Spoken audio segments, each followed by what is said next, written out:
So when we think about IT, the question I wonder a lot of times, I wonder is it getting easier or is it getting harder to do IT?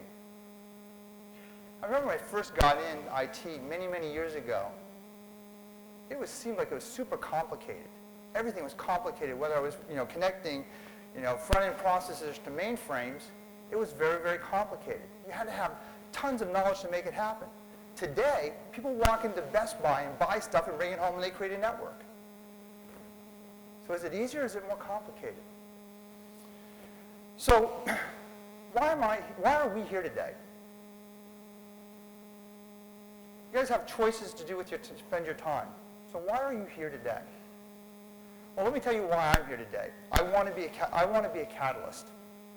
I think that IT is getting harder and harder and harder to do.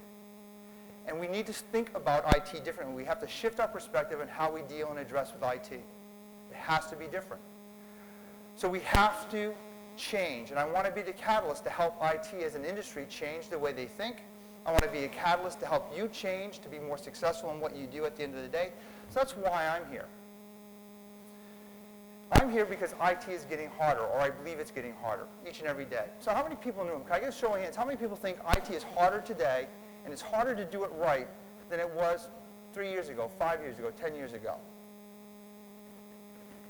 Yeah, so the majority of the room feels that it's harder. It's harder because when we talked at the last symposium, we talked about the world is changing. It's faster paced, there's more competition, the competition is coming from places we never saw before.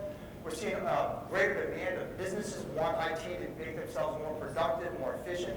So we're seeing that happen. So if you weren't here today, if you weren't in this room here with us today, kind of looking at how we can actually change the way IT thinks, what would you be doing? What's the one thing that you'd be doing today? Susan, I'm going to pick on you because you're right here, you're looking at me. Don't make eye contact with me. What would you be doing if you weren't here today?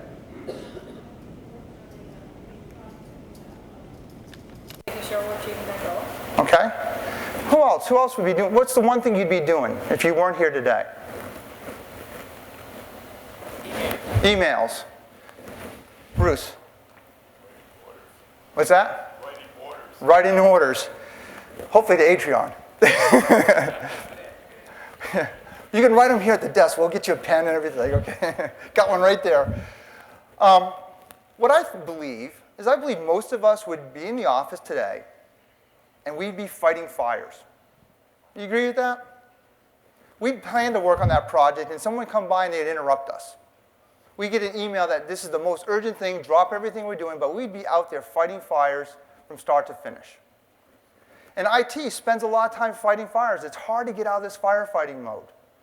We are great at putting out fires. Some of us love the adrenaline that we get from actually being in the heated battle, putting out those fires. But it's challenging, isn't it? It's hard to get the real work done, getting the projects done on time, being proactive, being strategic. It's very hard to do that and accomplish that because we spend all our time putting out fires. I've had an interesting first part of this new year. I've had 2 clients and a prospect that I've talked to that have had major email outages this year.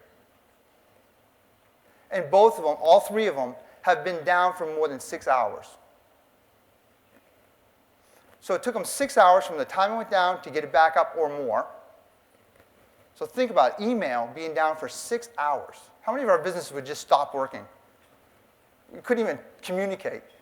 We wouldn't get up from our cube and walk over to the next cube to say, what are you doing? Because the email's not working. We can't send that as an email, right? But do you think they just spent 6 hours fixing the email problem? They probably spent another 6 hours dealing with all the political and social problems that got occurred because email wasn't working, right? The CEO wants to know why email was down for 3 hours, so we spend for 6 hours, and we spend 3 hours putting together a report. So we can go to them and show them what happened, and why it was down, and why it wasn't our fault, and why, all those kind of things. We get all the baggage of that. We spend all the time. So when we're spending our time firefighting, just putting out the fire, we have to spend as much, if not more time, with the political and social issues that get created because of the firefights that we're in.